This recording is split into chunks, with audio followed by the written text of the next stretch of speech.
गुजरात के तटीय इलाकों में चक्रवाती तूफान बिपरजॉय से खंबे और पेड़ उखड़े, 23 लोग घायल। पंजाब, हरियाणा और चंडीगढ़ में हो सकती है बारिश।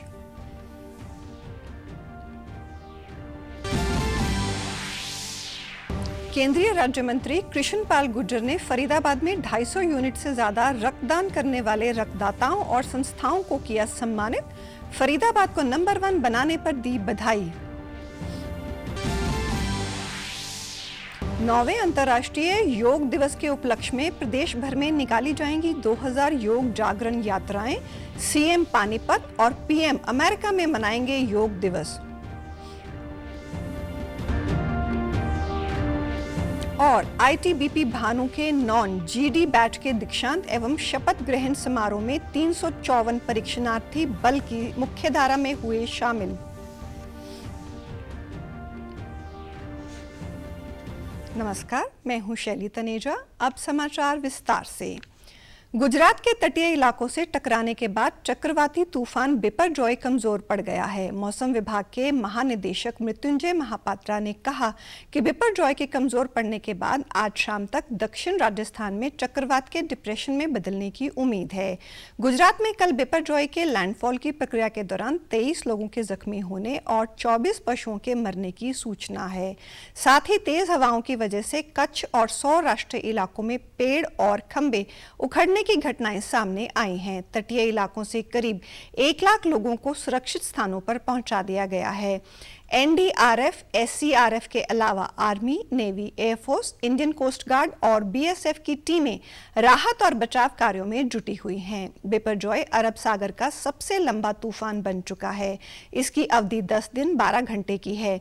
उधर बिपरजॉय के असर से पंजाब, हरियाणा और चंडीगढ़ में तापमान में 5 से 10 डिग्री तक की गिरावट आई है। साथ ही अगले 5 दिन तक हल्की से मध्यम बारिश होने की संभावना है। मौसम विभाग के अनुसार 4 दिन तक 40 से 50 किलोमीटर प्रति घंटा की रफ्तार से तेज हवाएं भी चल सकती हैं। विभाग ने 4 दिन का येलो अलर्ट जारी करने के साथ एडवाइजरी भी जारी की है। इसके तहत कमजोर इमारतों, बिजली के खंभों और पेड़ों से दूर रहने के निर्देश दिए गए हैं।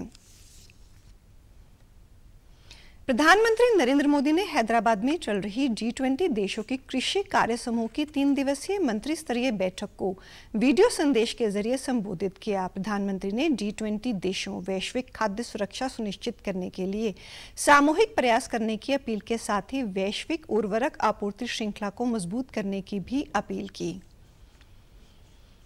Embrace 3 Ann millets as the food of our choice.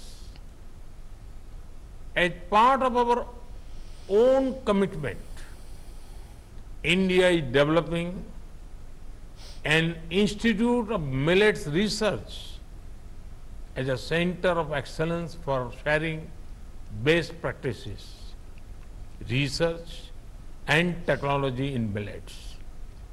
Friends, I urge you to deliberate on how to undertake collective action to achieve global food security. We must find ways to build sustainable and inclusive food systems focused on marginal farmers. प्रधानमंत्री मोदी ने दुनिया भर में कृषि क्षेत्र में अपनाई जा रही अलग-अलग पद्धतियों का उपयोग कर किसानों को सशक्त करने की बात भी कही। साथ ही उन्होंने ग्लोबल साउथ के छोटे और सीमांत किसानों के लिए किफायती उपायों पर भी विचार करने को कहा। विश्व रक्तदाता दिवस के उपलक्ष्य में केंद्रीय राज्य मंत्री कृष्ण पाल गुर्जर ने फरीदाबाद में 250 यूनिट से ज्यादा रक्तदान करने वाले रक्तदाताओं और संस्थाओं को सम्मानित किया। इस मौके पर केंद्रीय राज्य मंत्री ने कहा कि खून एक ऐसी चीज है जो कि किसी कंपनी में या किसी मशीन के द्वारा नहीं बनता। ऐसे में एक इंसान ही दूसरे इंसान की खून देकर जान बचाता है। उन्होंने प्रदेश में सबसे ज्यादा रक्तदान करने और फरीदाबाद को नंबर 1 बनाने पर सामाजिक संस्थाओं और रक्तदाताओं को शुभकामनाएं दी। तो फरीदाबाद के लोगों की और संस्थाओं की वो बधाई की पात्र हैं जो हमेशा लोगों को जीवन बचाने के लिए रक्तदान करने में कभी पीछे नहीं रहे। और वही कारण है कि हरियाणा में फरीदाबाद रेड क्रॉस ने और यहाँ की संस्थाओं ने पहला स्थान प्राप्त किया है। सबसे ज़्यादा रक्तदान फरीदाबाद में हुआ है, तो उसके लिए आज मैंने उनको बधाई दी है। और इससे अच्छा कोई अवसर हो नहीं सकता लोगों के बीच में जाने का कि एक अच्छा पुण्य का काम जो मानव के जीवन को बचाने के लिए काम आता है, ऐसे लोगों से मिलकर आज मुझे बहुत खुशी हुई। कृष्णपाल गुर्जर ने कहा कि मंझावली पुल फरीदाबाद को ग्रेटर नोएडा से कनेक्ट करने में कारगर साबित होगा। उन्होंने बताया कि 25 जून को गदपुर टोल के पास होने वाली रैली ऐतिहासिक होगी, जिसमें मुख्यमंत्री मनोहर लाल, प्रदेश प्रभारी बिप्लब देब सहित बड़े चेहरे शिरकत करेंगे। हरियाणा योग आयोग द्वारा 9वें अंतर्राष्ट्रीय योग दिवस के उपलक्ष्य में प्रदेश भर में कई कार्यक्रमों का आयोजन किया जा रहा है। 2000 योग जागरण यात्राएं निकालकर लोगों को योग से जुड़ने का प्रयास किया गया है। हरियाणा योग आयोग के चेयरमैन डॉक्टर जयदीप आर्या ने बताया कि इस वर्ष के योग दिवस का थीम वासुदेव कुटुंबकम है। भारत सरकार द्वारा हर आंगन योग की टैगलाइन के साथ योग दिवस मनाया जा रहा है। केंद्र सरकार ने इस बार जो थीम दिया है अंतर्राष्ट्रीय योग दिवस का, वह वसुधैव कुटुंबकम है, one world, one family, one health. इस दृष्टिकोण से और भारत के लिए अलग एक उन्होंने टैगलाइन दी है, उसका नाम है हर आंगन योग। हर आंगन योग, यह टैगलाइन के साथ इस वर्ष का 9वां अंतर्राष्ट्रीय योग दिवस समारोह आयोजित हो रहा है। इस बार का जो राज्य स्तरीय कार्यक्रम है वह पानीपत में हो रहा है, जिसमें माननीय मुख्यमंत्री महोदय शिरकत करेंगे। और ऐसे ही इस कार्यक्रम में जो अंबाला होगा उसमें माननीय स्वास्थ्य मंत्री श्री अनिल विज जी भागीदारी करेंगे। इस कार्यक्रम के तहत अनेक योजनाओं के साथ कार्यक्रम हर आंगन तक पहुंचाने की योजना है। जैसे 2000 स्थानों पर हमारी जन जागरण यात्रा, योग जागरण यात्रा कल निकलने वाली है, सुबह 7 से लेकर 7:30 बजे तक। उन्होंने बताया कि हरियाणा में राज्य स्तरीय कार्यक्रम पानीपत में हो रहा है, जिसमें मुख्यमंत्री मनोहर लाल और अंबाला में स्वास्थ्य मंत्री अनिल विज शिरकत करेंगे। पहली बार रेलवे, पोस्ट ऑफिस व पब्लिक सेक्टर अंडरटेकिंग के कर्मचारियों के अलावा आर्मी, आईटीबीपी, सीआरपीएफ के जवान भी योग प्रशिक्षण ले रहे हैं। प्रधानमंत्री नरेंद्र मोदी अमेरिका में योग दिवस मनाएंगे। पंचकुला के प्राथमिक प्रशिक्षण केंद्र भारत तिब्बत सीमा पुलिस बल भानु में 168वें नॉन जीडी बैच का दीक्षांत एवं शपथ ग्रहण समारोह आयोजित किया गया, जिसमें 354 परीक्षणार्थी बल की मुख्यधारा में शामिल हुए हैं। इस अवसर पर आईटीबीपी के महानिदेशक अनीश दयाल ने बतौर मुख्य अतिथि कार्यक्रम में शिरकत की और विजेताओं को ट्रॉफियां देकर सम्मानित किया। इसके बाद परेड एवं बैंड, योगा और जाबाज टीम द्वारा विभिन्न प्रकार के प्रदर्शन किए गए। इस दौरान मेगा रक्तदान शिविर की दूसरी कड़ी का भी आयोजन किया गया। इस दौरान महानिदेशक ने कहा कि आज सभी परीक्षणार्थियों को देश सेवा का अवसर आईटीबीपी जैसे अनुशासित बल में प्राप्त हुआ है।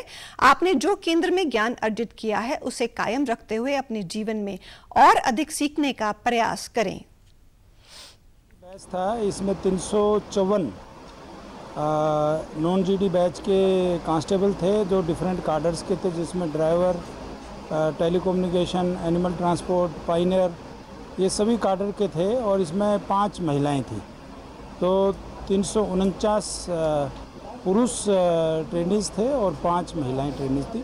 तो 354 ट्रेनिंग्स वो 24 हफ्ते की ट्रेनिंग करने के बाद आज ये बल की मुख्य धारा में शामिल हुए हैं। हमारा बेसिक पर्पज़ यही होता है कि हमारी जवानों की जो हमें ड्यूटी दी गई है उसमें कैसे हम ज़्यादा से ज़्यादा दक्ष हो सके। जैसा आपने देखा 1 मिनट ड्रिल कराया कि अगर एक हाथ में चोट लग जाती है तो दूसरे हाथ से आप वेपन को कैसे हैंडल करेंगे।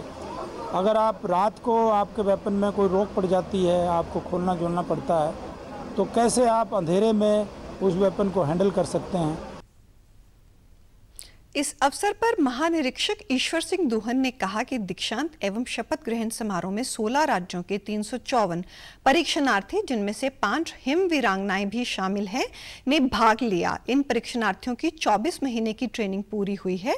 छत्तीसगढ़ की 35 महिला परीक्षणार्थियों ने बैंड का कोर्स पूरा किया है। अंत्योदय परिवारों के सदस्यों की मृत्यु या दिव्यांग होने की स्थिति में शुरू की गई दयालु योजना के तहत हरियाणा के मुख्यमंत्री मनोहर लाल ने 223 लाभार्थियों को 6 करोड़ 36 लाख रुपए उनके बैंक खातों में सीधे पहुंचाए। इस दौरान बैठक में मौजूद स्वास्थ्य मंत्री अनिल विज ने 40 से अधिक व 60 वर्ष आयु वर्ग के तहत मिलने वाली सहायता राशि को बढ़ाने का सुझाव दिया। इस पर मुख्यमंत्री ने तुरंत अधिकारियों को निर्देश दिए कि 25 से 40 आयु वर्ग की श्रेणी को 25 से 45 वर्ष किया जाए, साथ ही 40 से अधिक व 60 वर्ष की श्रेणी को 45 से 60 वर्ष किया जाए। साथ ही इस श्रेणी के तहत दी जाने वाली 2 लाख रुपए की राशि को बढ़ाकर 3 लाख रुपए किया जाए। मुख्यमंत्री ने कहा कि प्रदेश की 2.25 करोड़ जनता उनका परिवार है और परिवार के एक एक सदस्य की उन्हें चिंता है। हरियाणा के उच्चतर शिक्षा मंत्री मूलचंद शर्मा ने कल चंडीगढ़ में उच्चतर शिक्षा विभाग तथा संस्कृत भारती हरियाणा के प्रतिनिधियों के साथ बैठक की। उन्होंने कहा कि प्रदेश में संस्कृत शिक्षा को बढ़ावा देने के विशेष प्रयास किए जा रहे हैं। हरियाणा के माता मनसा देवी राजकीय संस्कृत महाविद्यालय पंचकूला में शैक्षणिक सत्र 2023-24 से डिप्लोमा प्रोफिशिएंसी इन संस्कृत शुरू किया जा रहा है। इसके लिए कॉलेज को 40 सीटें आवंटित की गई हैं। इसके अलावा इसी शैक्षणिक सत्र में जिला फतेहाबाद के राजकीय महिला महाविद्यालय भोड़िया खेड़ा में एमए संस्कृत की 40 सीटें आवंटित की गई हैं। इसी कड़ी में जिला कैथल के मुंदड़ी में महर्षि वाल्मीकि संस्कृत विश्वविद्यालय स्थापित किया जा रहा है। इसके अलावा 73 महाविद्यालयों में संस्कृत की शिक्षा प्रदान की जा रही है। प्रदेश के सहकारिता एवं जन स्वास्थ्य अभियांत्रिकी मंत्री डॉक्टर बनवारी लाल ने आज पलवल जिला सचिवालय के सभागार में जिला लोक संपर्क एवं परिवाद समिति की बैठक की। बैठक में 15 शिकायतों को रखा गया, जिनमें से 13 का मौके पर ही हल कर दिया गया। इस दौरान सहकारिता मंत्री ने अधिकारियों को निर्देश दिए कि संबंधित शिकायतों का जल्द से जल्द समाधान किया जाए। उन्होंने कहा कि देश में 9 वर्षों से भाजपा की सरकार है। प्रधानमंत्री नरेंद्र मोदी के नेतृत्व में सेवा, सुशासन और गरीब कल्याण के लिए योजनाएं बनाई गई हैं। सबका साथ सबका विकास की तर्ज पर बिना किसी भेदभाव के विकास कार्य किए गए हैं।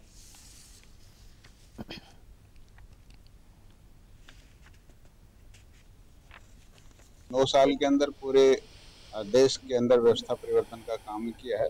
सेवा, सुशासन और गरीब कल्याण को ध्यान में रखते हुए 9 साल हमने सरकार चलाई है और हर वर्ग के लिए, चाहे वो मजदूर हो, चाहे किसान हो, चाहे शोषित वंचित हो, सभी के लिए जो जन कल्याणकारी योजनाएं देश के अंदर और प्रदेश के अंदर बनी है और उनका लाभ भी लोगों को मिल रहा है।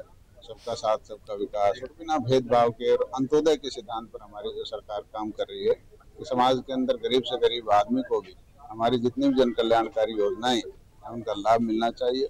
और देश के प्रधानमंत्री ने जिस तरह से पूरे विश्व के अंदर भारत का नाम रोशन किया है और आज पूरा विश्व ये कहता है कि मोदी है तो मुमकिन है, तो इस तरह की जो इमेज आज हमारे देश की है तो बहुत गौरव, हमारे लिए गौरव की बात है। नीति आयोग द्वारा घोषित आकांक्षी जिला नूंह की दशा और दिशा बदलने के लिए केंद्र और राज्य सरकार मिलकर लगातार प्रयास कर रहे हैं। आकांक्षी जिला कार्यक्रम नागरिकों के जीवन स्तर को ऊपर उठाने के लिए समावेशी विकास सुनिश्चित करने के सरकार के प्रयास का एक हिस्सा है।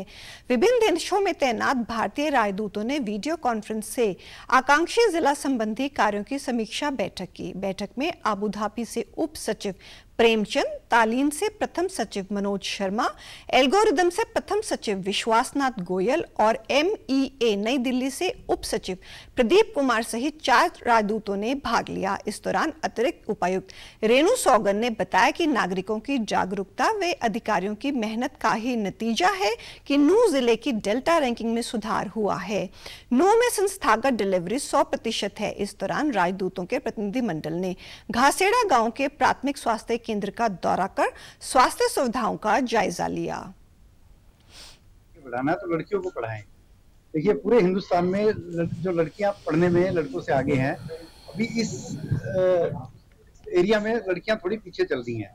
तो हमारी ये गुजारिश है सरपंच साहब से कि वो लोगों को प्रोत्साहन करें कि लड़कियां पढ़ें, उनकी हेल्थ पे ध्यान दें, जिससे कि ये पूरी सोसाइटी आगे बढ़े। सरकार ये अथक प्रयास है कि ये जिला बाकी जिलों की तरह आगे जाए। अभी ये एस्पिरेशनल डिस्ट्रिक्ट आप लोगों को भी पता होगा कि वो डिस्ट्रिक्ट जो कि कई पैरामीटर में पीछे रह गए हैं, जिनको कि सरकार चाह रही है कि बाकी डिस्ट्रिक्ट से वो कंधा मिला के चलें। तो उसके लिए जरूरी है सारे समाज का योगदान होना। तो सरपंच साहब ने भी बताया कि वो बहुत सारे यहाँ पे प्रोजेक्ट कर रहे हैं, हेल्थ से रिलेटेड, सीवरेज से रिलेटेड। तो अगर ये सारा समाज मिलके इन चीजों को बढ़ाएगा, जो सरकार की नीतियां, सरकार ने बहुत फैसिलिटी दी है, उनकी फैसिलिटी का हमें सिर्फ फायदा उठाना है। तो डिटेल में डिस्कस किया गया, पता लगा हम काफी अच्छा काम कर रहे हैं। एक पिछले रिपोर्ट आएगी 5 साल पहले की 18 में कहाँ थे, अब हम बहुत अच्छे हो गए। एक टाइम में तो ऐसा था कि दिसंबर में हमारा रैंक फर्स्ट था, जो एक्सप्रेशन डिस्ट्रिक्ट में सबसे पहले थे थे। अब थोड़ा सा नीचे आए हैं। ये अलग अलग से रैंक है, मतलब कि आप जितना भी हाई स्कोर करते हो तो और डिस्ट्रिक्ट जैसा के करता है तो आगे जाता है, इसमें कोई दिक्कत नहीं है। बट जो हम कर रहे हैं कंसिस्टेंट है, ये नहीं कि एक दिन से पूरा कर लिया अगले दिन खत्म हो गया, ऐसा नहीं। हम बिल्कुल कंसिस्टेंट कर रहे हैं जैसा होना चाहिए। एंड एडमिनिस्ट्रेशन जो है वो हमारे से ठीक है। समाचारों में आज इतना ही। नमस्कार।